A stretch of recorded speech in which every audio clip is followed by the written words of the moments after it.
नमस्कार दोस्तों। अभी भी कुछ स्टूडेंट्स को एमपीपीएससी को लेकर मन में विचार आ रहा है कि आखिर प्री को लेकर सही स्ट्रेटजी क्या हो। देखिए, अगर साधारण रूप से कहें तो आप एमपीपीएससी को जितना सरल समझ रहे हैं उतना सरल है नहीं।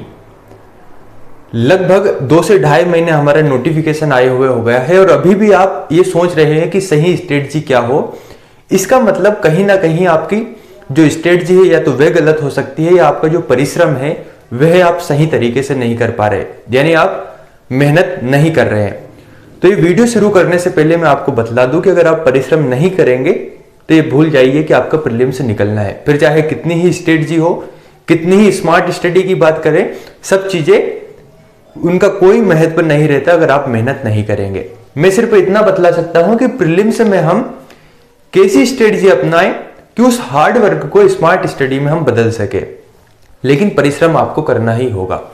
तो एमपीपीएससी प्री को लेकर अगर सबसे पहले बात करें तो इसमें है आपकी 10 यूनिट, 10 यूनिट में डिवाइड है। अगर मैं विगत 5 या 6 वर्ष के पेपरों का एनालिसिस करूं तो यहां पर बहुत सी चीजें हमें देखने को मिलेगी कि कहां से कौन से प्रश्न बन रहे हैं, ज्यादा प्रश्न कहां से बन रहे हैं, कम प्रश्न कहां से बन रहे हैं। तो अगर आपने 5 से 6 वर्ष पुराने पेपरों को देखा है तो आप समझ जाएंगे कि कहां से कौन से प्रश्न बन रहे हैं। वीडियो को लास्ट तक देखें तभी आपको चीजें समझ में आएगी। सबसे पहली बात करते हैं इसकी यूनिट के बारे में। मैंने क्या किया है, यहां की जो यूनिट है इनको 3 भागों में विभाजित किया है। पहली यूनिट जो थी, इन यूनिटों को अलग रखा गया है। कुछ यूनिट एक अलग पोर्शन में रखी गई है और कुछ यूनिट यहां पर अलग भाग में रखी गई है। तो अब हम समझते हैं कि हम कैसे तैयारी करेंगे, किन चीजों को पहले तैयार करेंगे और कैसे तैयार करेंगे ताकि हमारा प्रीलिम्स आसानी से निकल जाए। Unit number 1, unit number 3, unit number 5 अगर आप देख पा रहे होंगे तो यह है एमपीजीके से, मध्य प्रदेश सामान्य ज्ञान से। यूनिट नंबर 1 बात करता है मध्य प्रदेश के इतिहास के बारे में, मध्य प्रदेश की संस्कृति, कला, यहां पर स्थापत्य कला, इनके बारे में।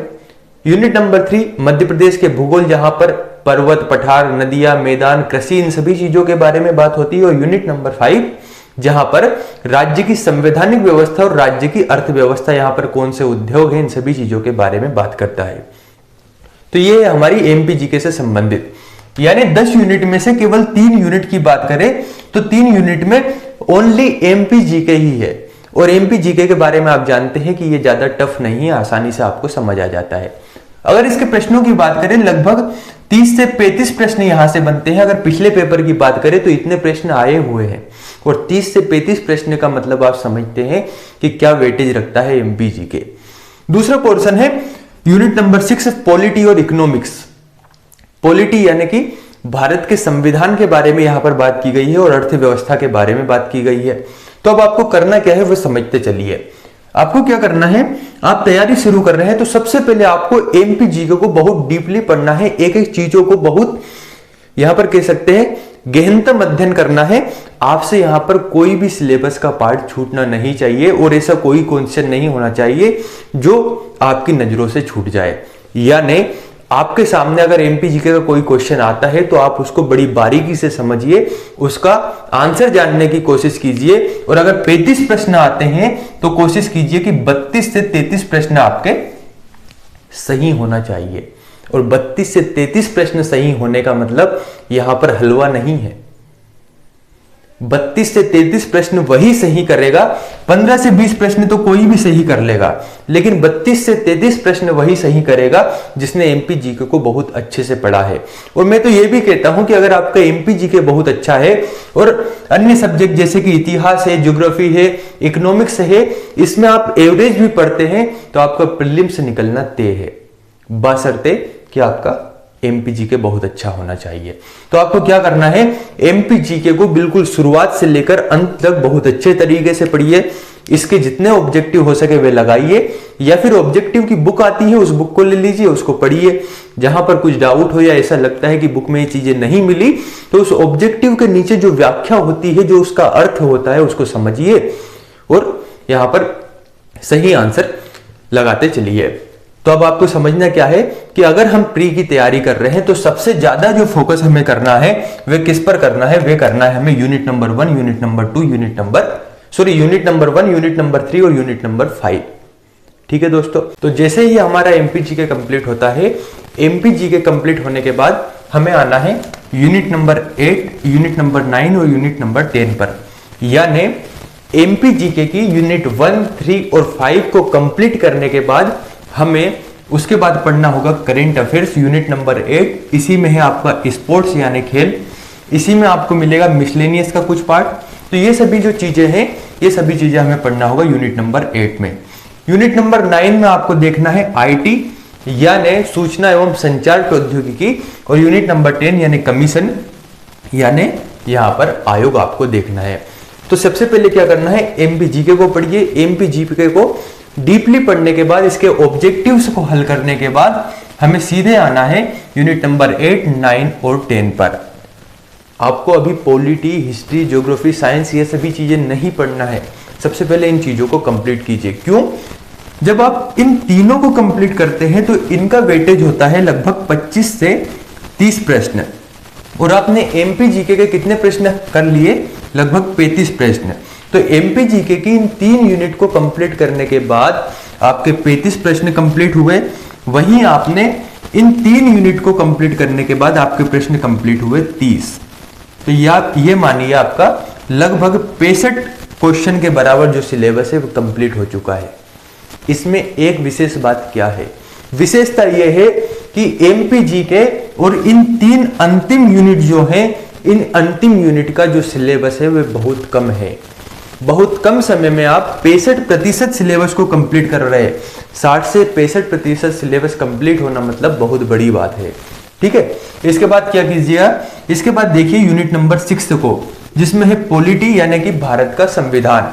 इकोनॉमिक्स को आपको अभी छोड़ना है, भारतीय अर्थव्यवस्था को नहीं पढ़ना है, सबसे पहले कंप्लीट करना है पॉलिटी को। लेकिन ध्यान देने वाली बात क्या है कि ये वाली जो यूनिट है, यूनिट नंबर 1, 3, 5, 8, 9 और 10, इनको इतने अच्छे से करना है कि यहां के प्रश्न न्यूनतम ही गलत हो।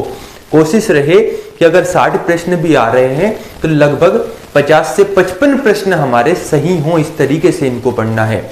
इनको डीपली पढ़िए, इनके ऑब्जेक्टिव्स को हल कीजिए, उसके बाद आइए आप पॉलिटी, हिस्ट्री, ज्योग्राफी, साइंस। कारण क्या है, अगर पॉलिटी, हिस्ट्री, ज्योग्राफी इनकी बात करें तो केवल हिस्ट्री ही ऐसा सब्जेक्ट है, अगर काफी अच्छे तरीके से आप इसे पढ़ते हैं तो लगभग 2 से 3 महीने आपको हिस्ट्री में चाहिए। जब आप एमपीपीएससी मेंस में पढ़ते हैं तो पेपर 1 जिसमें आपका हिस्ट्री शामिल भी है और भी अन्य सब्जेक्ट शामिल है, केवल इस सब्जेक्ट को कंप्लीट करने में सबसे ज्यादा वक्त लगता है। ये मानिए पेपर नंबर 2 और पेपर 3 को कंप्लीट करने में जितना समय नहीं लगेगा, उतना आपको पेपर नंबर 1 को कंप्लीट करने में लगता है। तो क्या करना है कि शुरुआत कीजिए यूनिट 1, 3 और 5, और अंतिम 3 यूनिट को हमें बहुत अच्छे से कंप्लीट करना है। और polity, history, geography, science, economics, अगर हम इन्वायरमेंट, इनमें अगर हम केवल पढ़ भी लेते हैं, इनका औसत भी करते हैं, जैसे मान लीजिए आपने 60 क्वेश्चन यहां से कंप्लीट किए, 65 जो क्वेश्चन थे इसमें से 60 कंप्लीट किए, तो हमारे पास बचते कितने? 40 क्वेश्चन। ठीक है, तो आपको करना क्या है कि सबसे पहले पॉलिटी को कंप्लीट करना है, क्योंकि यहां से प्रश्न अच्छे बनते हैं और पॉलिटी आपको बहुत अच्छे तरीके से समझ भी आ सकती है। तो पॉलिटी को कंप्लीट करना है, उसके बाद आपको देखना है ज्योग्राफी। जब आप इन दोनों को कंप्लीट करते हैं तो लगभग 20% या 20 क्वेश्चन का जो आपका सिलेबस है वह कंप्लीट हो चुका होता है। तो आपने 65 या 60 की बात करें तो 60 नंबर के यहां पे कंप्लीट किए और 20 नंबर के यहां कंप्लीट हुए। यहां पर आपके हो गए कंप्लीट 80 क्वेश्चन, और 80 क्वेश्चन आप जानते ही हैं सिलेक्शन के आप नजदीक पहुंच चुके हैं, आपके सिलेक्शन के लिए काफी है। तो इन जो पहली जो यूनिट है, यूनिट नंबर 1, 3, 5, यूनिट नंबर 8, 9 और 10, इनको बहुत अच्छे से करना है। Polity, history, geography, science, environment, इन सभी को आपको ज्यादा डीपली नहीं पढ़ना है। समझिए, अगर हिस्ट्री के क्वेश्चन की बात करें तो बहुत डीपली प्रश्न पूछे जाते हैं। किसी एक बुक से पढ़ने के बाद आप श्योर नहीं है कि आप सही आंसर लगा पाएंगे। यानी अगर हम unit number 2, unit number 4, unit number 7 और यूनिट नंबर 6 की बात करें तो यहां से लगभग प्रश्न बनेंगे 35 या 40, और 35 या 40 का अगर हम औसतन आधे क्वेश्चन भी सही करते हैं, मान लीजिए हम 40 में से केवल 20 प्रश्न भी सही करते हैं और उधर 60 में से 55 प्रश्न भी सही कर पाते हैं, तो यहां पर मान के चलिए कि आपका जो सिलेक्शन है वो सिलेक्शन आपका निश्चित है। तो आपको क्या करना है, एमपीजीके, आयोग, करेंट अफेयर्स, इसके बाद यहां पर सूचना संचार प्रौद्योगिकी, पॉलिटी, इन सेगमेंट को बहुत अच्छे तरीके से कंप्लीट करना है। एक बात और, ये वाली जो स्ट्रेटजी है आप इसे अपनाएं या ना अपनाएं, लेकिन बार बार स्ट्रेटजी चेंज मत करिए। समय बहुत कम है, आपको लग रहा होगा अभी भी प्रीलिम्स में 3 साढ़े 3 महीने है। जब नोटिफिकेशन आया उस समय भी आपको यह बात लगी होगी, और धीरे धीरे समय निकलता जाता है, समय बचता नहीं है। अभी आप क्या कर रहे होंगे कि बार बार सिलेबस को चेंज कर, आपका जो नोट्स है उस नोट्स को चेंज कर रहे होंगे, तो ऐसा आपको नहीं करना है। जो आपके पास नोट्स है, मान लीजिए एमपीजीके के लिए जो बुक आपने ली है, अभी आपसे कोई कहता है कि आप दूसरी बुक से पढ़िए, तो ऐसा मत करिए। हर बुक अच्छी होती है, 10 बुक को एक बार पढ़ने से बेहतर है एक बुक को 10 बार पढ़िए। मल्टीपल टाइम्स आप रिवीजन कीजिए, क्योंकि रिवीजन ही आपका सिलेक्शन कराएगा। तो अगर आप इस प्रकार की स्ट्रेटजी अपनाते हैं तो आपका सिलेक्शन निश्चित है। साथियों, इसके अलावा कोई और डाउट एमपीपीएससी को लेकर आपके मन में है तो आप कमेंट कर बताएं, उसके बारे में हम चर्चा करेंगे। धन्यवाद।